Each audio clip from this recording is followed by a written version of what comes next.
sallallahu ala Muhammadin wa ala alihi wa sahbihi ajma'in. Wa ba'd, fa inna asdaqal hadis kitabullah wa khairul hadi hadi Muhammadin sallallahu alaihi wasallam. Syarrul umuri muhdatsatuha wa kullu muhdatsatin bid'ah. Allahumma rabbi shrah li sadri wa wa yassir li amri mudakala urusan kerjaku wa hlul 'uqdatam min lisani bukalah simpulan pada lidahku yang qabul qawli. Semoga yang tengah dapat memahami akan kata kemuliaan. Rabbana la ilma lana illa ma 'allamtana innaka antal alimul hakim. Wa la hawla wa la quwwata illa billahil aliyyil azim. Ya alim alimna min ilmika ma farda bihi 'anna wa ya halim kullikna bi khuluqil ilm.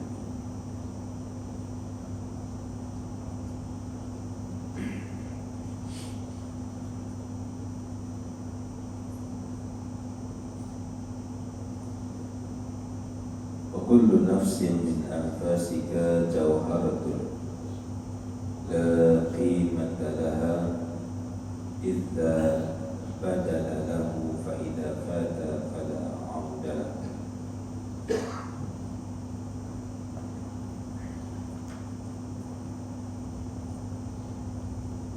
Jadi maka setiap nafas dari nafasmu adalah laksana batu permata yang tak ternilai harganya, kerana ia tidak dapat diganti walau dengan apa sekalipun.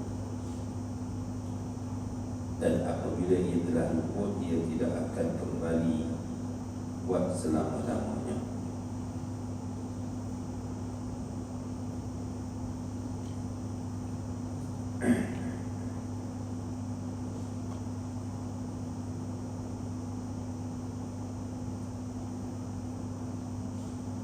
Kata dia fa'amma, di mana ayat ini dia bersambung dengan ayat sebelumnya. Lagi perbincangan kita masih lagi dalam adab yang ke-9, adab-adab mempersiapkan diri untuk sembahyang, di mana suasananya ialah apa yang perlu kita lakukan untuk sembahyang zuhur sehinggalah kepada sembahyang asar. Kita dah bicarakan pada kuliah yang lepas tertib-tertib yang perlu kita lakukan sehinggalah kepada kita menunaikan solat fardu asar. Sampailah kepada dirimu fa idza tarakta nafsaka sudah muhmalan ihmal al-bahaimi la tadri bimadha tashtaridu fi kulli waqtin fayanqadi akthar awqatika dha'i'ah wa awqatuka umruka ra'su malika wa 'alayhi tijaratuka wa bihi usuluka ila na'imi daril abadi fi jiwarillahi ta'ala. Fa kullu nafsin min anfasika jawharatun la qimata laha illa badala lahu fa idza fata fala 'auda. Jadi semua yang kita bicarakan dari sudut tertib-tertib tadi, kata dia,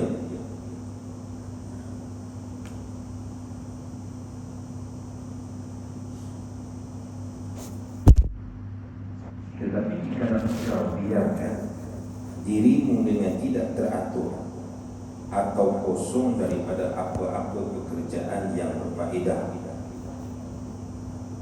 seperti halnya binatang, fa'amma idza tarakta nafsaka sudah, jika engkau biarkan dirimu dengan tidak teratur atau kosong, muhmalan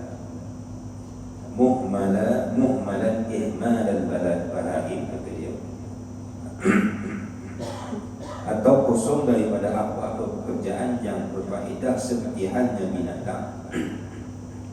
La tadri bimadha tashtaridu fi kulli waqtin, dan engkau tidak tahu apakah yang mesti engkau buat pada setiap waktu. Nescaya engkau akan menyesal dan waktumu akan berlalu sia-sia.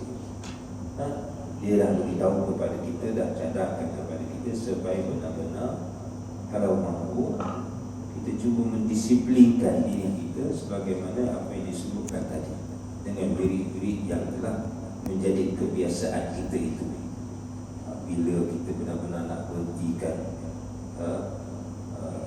percakapan kita, perbualan kita, kerja-kerja kita, untuk kita habis zuhur, untuk kita sembahyang asar, mesti ditertibkan bila nak baca Quran, bila kita nak tidur dan sebagainya. Maka mesti semua itu diisi, disusun dengan tertibnya. Tapi kalau kita biarkan macam binatang, tak ada apa-apa tujuan, tak ada dijadualkan, diprogramkan, kata dia semua tu akan menjadikan kita menyesal. Sedangkan kata dia waktu akan berlalu sia-sia. Habis begitu dia masa. Daripada start kita bangun tidur tadi, lepas nikah sampai dah terbit matahari, lepas tu sampai bulan zuhur, lepas tu sampai asar. Habis itu berlalu sehari, 2 hari, 3 hari, seminggu, sebulan. Habis itu. Kalau tak disusun, aku ni tak pandai baca Quran. Tengok orang lain baca, seronok, sedar baca, boleh baca. Habis sembahyang tu pegang Quran baca, free ambil pegang Quran baca. Yang kita tu tak tahu, tak erti. Biar. Tak ada aku nak rancang, aku nak cari guru, aku nak belajar, aku tak kira lah bincang macam mana kan. Tak ada. Jadi habis begitu, sehari-sehari, tak pandai, tetaplah tak pandai. Sedangkan waktu itu adalah umur. Umur kita ni bergantung pada waktu itulah, ada jalan sehari ke sehari itu. Dan umur itu adalah modal. Itulah modal kita pun. Kita ada umur kita ni 60 tahun, 50 tahun, tinggi-tinggi 70 tahun. Tak adalah sampai 100 dah. 100 pun baru banyak beberapa hari bila mati dah jadi. Sampai setahun lah contoh lah. Orang pun nyampok dah tengok. Maknanya kalau dah umur start sampai gitu pun maknanya itulah modal kita pun yang disebut dalam ayat Al-Quran, bagaimana bila sampai hari akhirat juga orang yang dosa ni, loh, dia kata sekejap dia rupanya umur pun tak sampai sesaat pun. Ada yang kata sehari, tak sampai sehari, betul. Duk sangka sangat. Bila sampai akhirat pun rasa, loh, rupanya umur aku dunia dulu tak sekejap sangat. Allah gambarkan dalam Al-Quran. Itu modal kita, umur kita ni modal kita untuk kita beramal. Dan dengan modal itu kau mencari keuntungan. Umur kita yang Allah beri ni untuk cari keuntungan. Dah selama ni kita sibuk benda lain, dah bagi alasan bagaimana. Kerja lah, sibuk syorat lah, apa semula. Tak ada nak pegang Quran. Tak ada nak sembahyang sunat, berebut nak sembahyang sunat kita dengan nak pergi masuk kerja, nak disiplinkan diri dengan waktu itu. Jadi habis berlalu umur kita sehari 2 hari. Hanya dengan umur modal saja engkau dapat mencapai kebahagiaan yang sebenarnya di negeri yang kekal abadi di sisi Allah Ta'ala. Atau kita baca dulu sampai situ.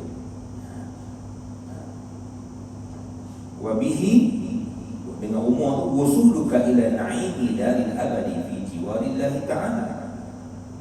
Itulah yang akan menjadikan hidup kita bermakna bila kita balik bertemu dengan Allah nanti. Tapi tidak dimaafkan. Sehingga kata dia, maka setiap nafas dari nafasmu adalah laksana batu permata yang tak ternilai harganya, kerana ia tidak dapat diganti walau dengan aku sekali. Mafata fat, kata Al-Quran. Kalau dah berlalu dah. Tak ada nak ulang lagi dah. Yang tadi sebelum subuh tadi, ini saya bukan tak ngomongkan. Tak ada dah. Kita bangun dah kan. Bangun dengan Allah takbir kan. Tak kira lah seminggu ke bangun ke ataupun teringat ke apa ke, bangun. Maksudnya Tuhan dah pilih kita tu bangun tu. Pergilah semayang, tak semayang juga, dia tamu tidur balik. Tak boleh ulang balik tak? Tak ada dah. Kalau nak diibaratkan sebenarnya itulah setiap nafas yang berlalu itu tak ternilai. Ia ibarat permata yang sangat berharga nilainya. Ini yang disebut patah kata al-waqtu kasayf illa qata'aka. Masa ni macam pedang, kalau tak potong dia potong kamu. Itulah sebenarnya adab. Wa kullu atin qarib, setiap yang datang itu dekat. Setiap yang datang berlalu jauh. Dah berlalu sudah. Dan ibaratnya kita sedang mensia-siakan permata-permata yang ada di depan kita. Cerdik ke tak cerdik? Kalau kita kata tak cerdik lah, mata tu ada, tak tahu biar gitu. Orang kata tak cerdik lah. Tapi kita tak berasa bodohnya kita tu. Orang kata bodoh kan? Tapi tak berasa betapa bodohnya kita. Saya lah. Kita Allah Akbar mensia-siakan waktu yang Allah beri pada kita. Dibiarkan berlalu sejam, 2 jam, sesaat, sehari. Maknanya kita tak sedar hanya saban masa, saban hari yang berlalu pada hidup kita ni, kita sedang mensia-siakan permata berharga yang ada pada diri kita, yang akan membahagiakan kita satu masa kelak. Tak sedar. Jadi orang nak kata cerdik ke pun sebenarnya bodoh lah. Hakikat sebenarnya. Hakikat sebenarnya. Dan apabila ia telah luput, ia tidak akan kembali buat selama-lamanya. Fala auda lahu illa badala lahu fa idza fata fala auda lahu. Tak kembali dah. Maka janganlah engkau menjadi seperti orang punya disebut dalam kitab ni. Maka janganlah engkau menjadi seperti orang yang bodoh.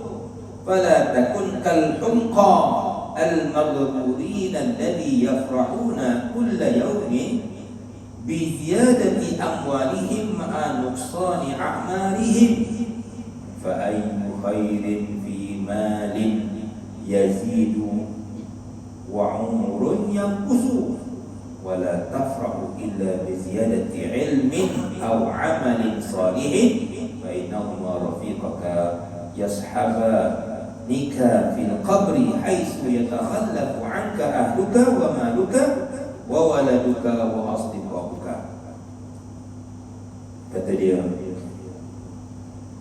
maka janganlah engkau menjadi seperti orang yang bodoh, yang tertipu di dalam kehidupannya, sehingga tak susun tadi lah, tak tertibkan diri dia, di mana setiap hari mereka bersuka-suka dengan bertambah banyak harta benda mereka, sedangkan umur mereka semakin berkurang. Tapi dia tak sedar pada umur tu makin berkurang. Bukan makin hari makin tambah umur dia, makin berkurang. Apalah faedahnya hartanya yang bertambah apabila umur jadi berkurang. Oleh itu janganlah kau bergembira kecuali dengan tambahan ilmu atau amal saleh, kerana keduanya adalah sahabatmu yang menjadi temanmu yang setia di dalam kubur, ketika keluarga, harta, anak dan kawan-kawanmu semuanya meninggalkan kau. Itulah hakikat kita. Sebenarnya yang kita nak gembira sebenarnya bukanlah kerana bertambahnya harta tadi, kerana kita tahu setiap kali bertambahnya harta kita itu sebenarnya berkurang umur kita. Tetapi kalau waktu yang sama bertambah harta, bertambah ilmu kita, bertambah amal soleh kita, alhamdulillah lah. Bertambahnya amal soleh kita, kita boleh cek lah diri kita masing-masing. Kita boleh cek lah ilmu kita masing-masing. Masing-masing tahu dah. Setiap orang tahu kadar diri dia. Selawat dia selama ni banyak mana sebelum ni. Istighfar dia selama ni banyak mana. Tahlil dia selama ni banyak mana. Baca Quran selama ni banyak mana.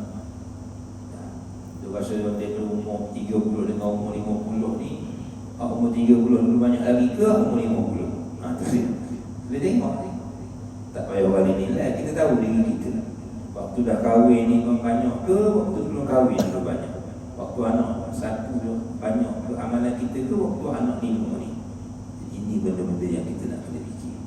Dia kata, jangan kita bergembira melainkan pada bertambahnya ilmu atau amal soleh. Dan itulah sebenarnya sahabat kita yang sebenarnya akan mengiringi kita bersama-sama dengan kita waktu kita kembali bertemu Allah nanti, ketika mana hak keluarga tadi, hak harta tadi, hak anak kamu, kawan-kawan kita semua tadi tu semuanya balik meninggalkan kita.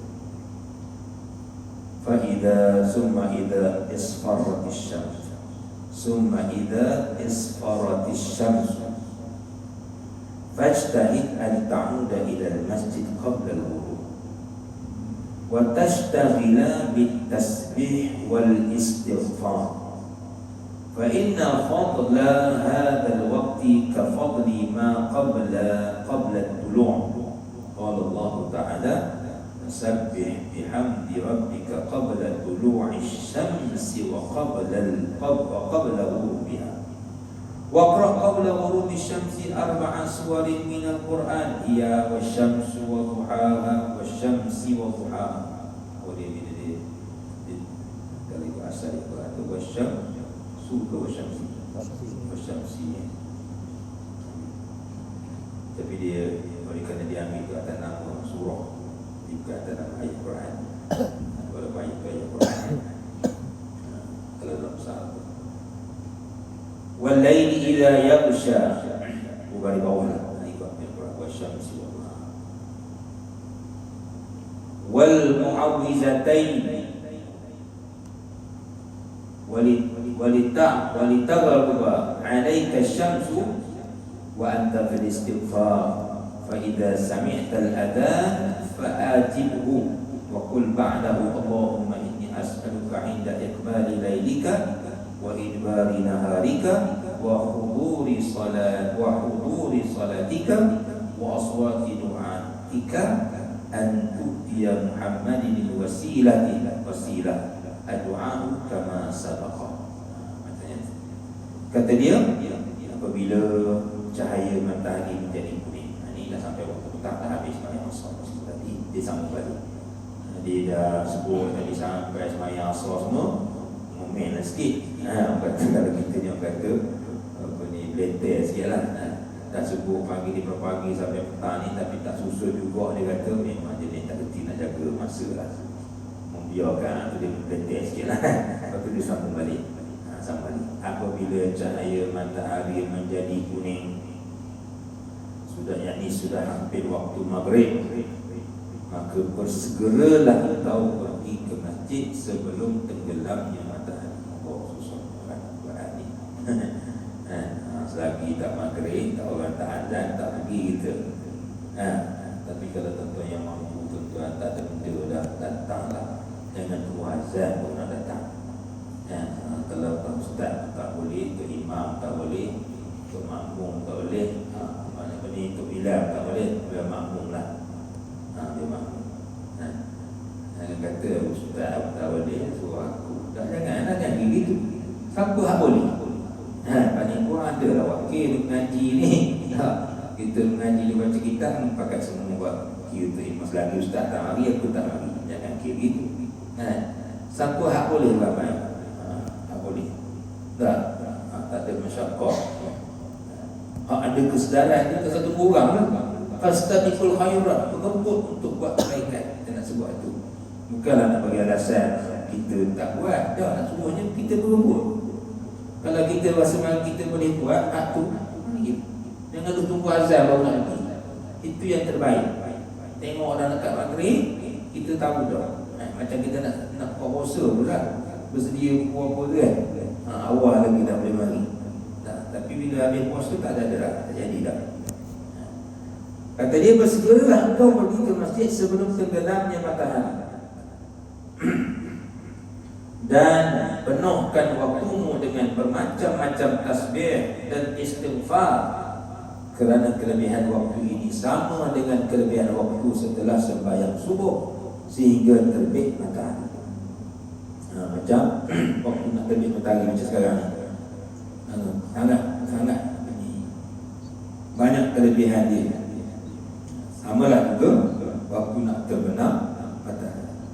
Allah berfirman, wasabbih bihamdi rabbik qabla tulu'i syamsi qabla ghurubiha. Maksudnya, dan bertasbihlah kamu memuji Tuhanmu sebelum terbit matahari dan sebelum tenggelamnya. Surah Taha ayat 130. Dan baca olehmu sebelum tenggelam matahari itu akan surah Asy-Syams, wasyamsi wa duhaha wal qamari idza talaha wan nahari idza jallaha. Dan wal laili idza yaghsha wan nahari idza tajalla wa ma khalaqa dzakara wal unsa inna sa'yakum lasatta. Atau dan suratul Falaq, qul a'udzu birabbil falaq min syarri ma khalaq. Atau suratul Nas, qul a'udzu birabbin nas malikin nas ilahin mu'awwizatain. Dan biarlah matahari tenggelam. Habis dah baca surah-surah tadi ni, habis dah kita bertasbih tadi ni, biarlah kata dia matahari tenggelam, sedangkan engkau sibuk dalam fikir dan istighfar. Kita nak tu, makna kita nak nanti waktu maghrib tu dalam keadaan kita astagfirullahalazim, astagfirullahalazim, astagfirullahalazim. Kita bila Allahu akbar, Allahu akbar, Allah comel lah kalau boleh gitu. Comel. Nak beramal dah ni, tak nak beramal dah. Zaman musim masa kita ni masa nak beramal dah tuan. Nak beramal. Badihu bil amali salihah, bersegeralah kamu pada beramal saleh qabla an ta'tiyakum fitnah, sebelum datang kepada kamu zaman fitnah. Zaman kita ni zaman fitnah ni tuan, zaman fitnah. Bersegeralah pada beramal saleh. Takut bila Allah nak timpa azab tu, kita dalam keadaan nak beramal saleh, tak apalah, kita akan dibangkitkan dengan niat kita. Berlaku kiamat ke apa ke, zaman yang sangat menakutkan kita dengan keadaan yang ada pada hari ini. Jadi memang kita kena bersegera dengan amal soleh kita.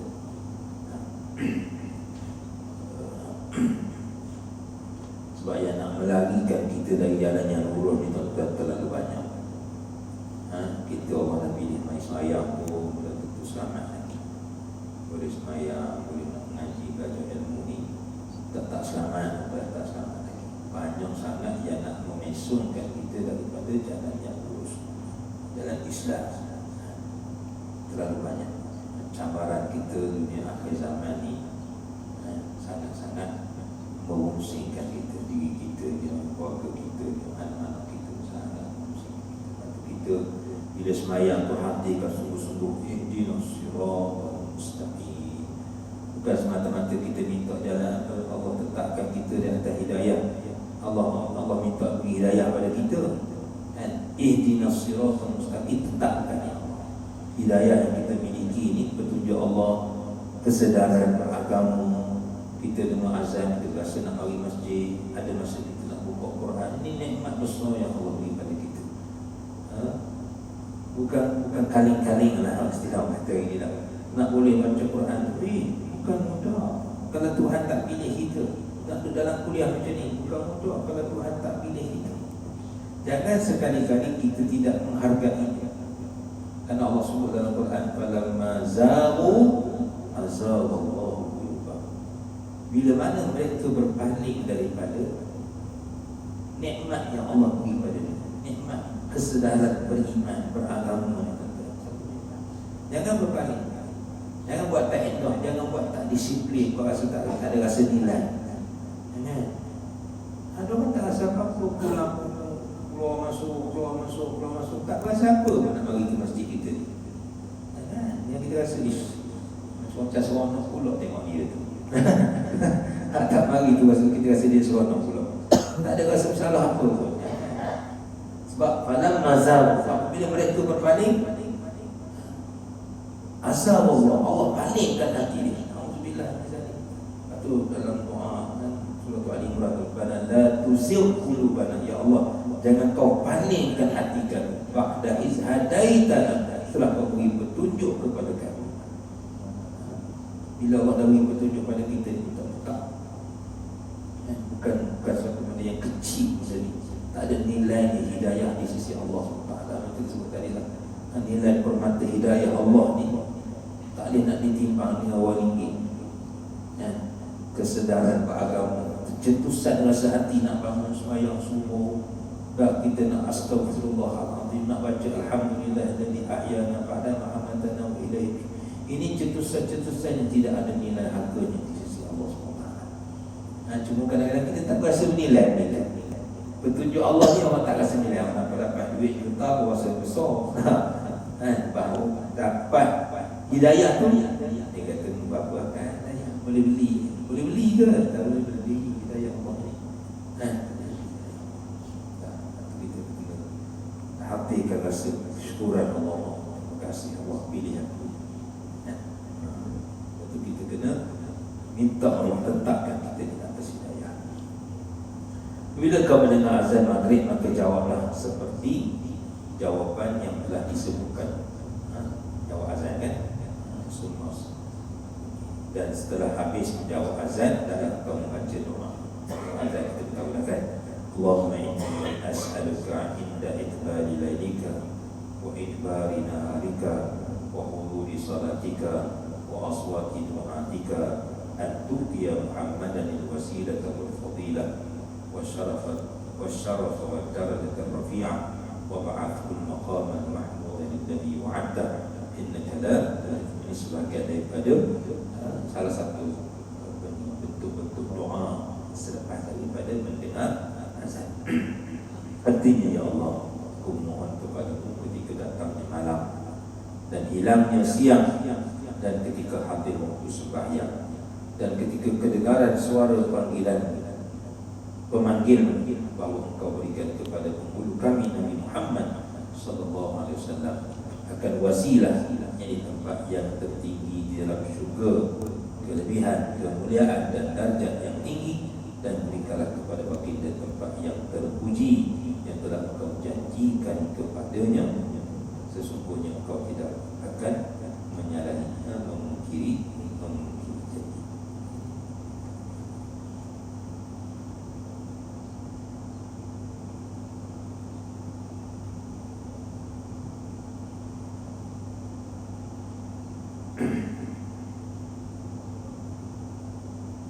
Itu di antara riwayat Imam Tirmizi yang menyebut hadis Ummu Salamah radhiyallahu anha.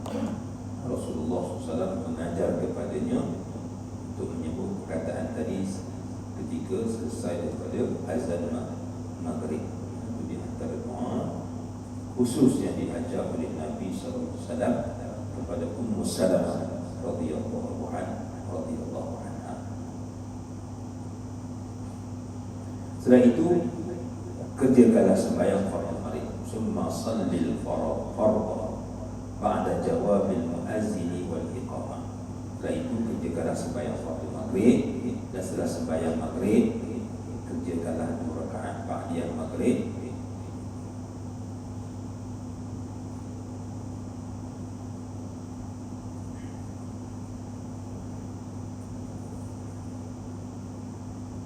Dan jikalau engkau setelah itu kerjakanlah sembahyang fardu maghrib, dan setelah sembahyang maghrib kerjakanlah 2 rakaat ba'diyah maghrib sebelum engkau berkata-kata.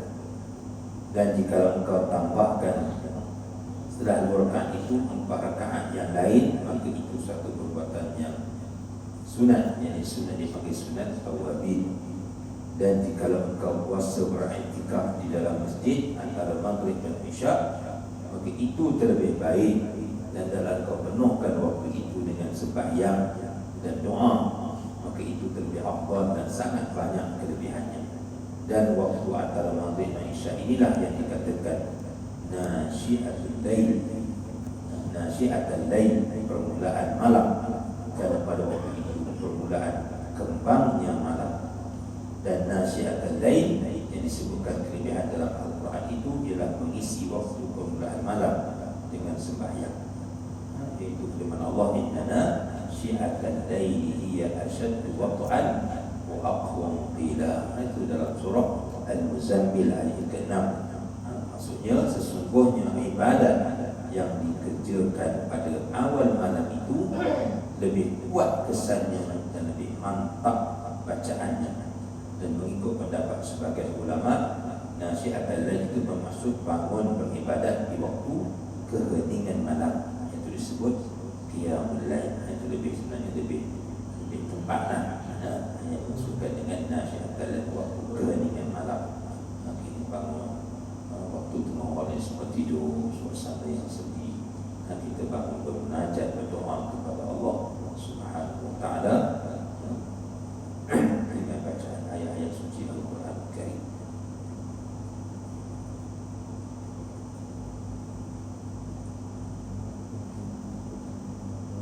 Jadi itu perkara yang diaturkan kepada kita. Tapi bila mana ada kuliah maghrib, itulah yang terbaiknya. Dalam keadaan mengangkat kejahadan kita, utamakanlah untuk kita mendengar majlis-majlis ilmu yang diadakan. Kalau tak ada apa-apa, boleh je. Kita pun kadang-kadang ada juga, tak ada juga yang maghrib tu. Jadi bukan mana untuk sembang atau apa dah, bukan mana balik rumah pula buat TV tu, duduklah terus. Jika sebab bila mana kita duduk dalam keadaan menanti waktu solat, seolah-olah kita dalam solat dulu. Mana ada kita ni yang mampu sembahyang daripada maghrib sampai isyak tu dalam sembahyang. Tapi bila kita duduk dalam masjid dengan i'tikaf menanti waktu isyak, seolah-olah kita sedang sembahyang. Sedang sembahyang.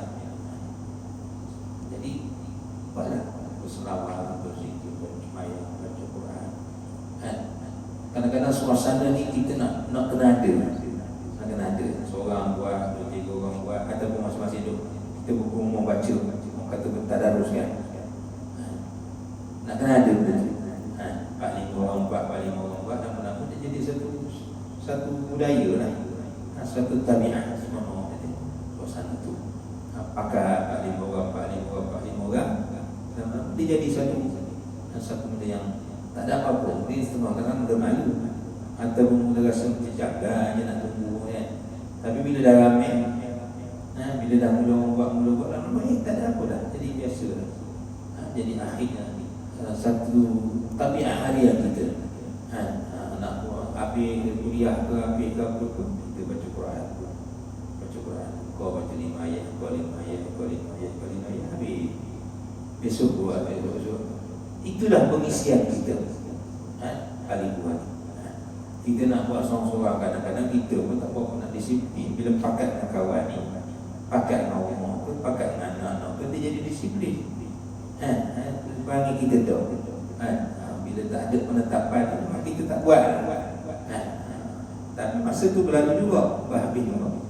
Sebab tu pasnya kita di masjid kita ni buat, datangkan suasana itu.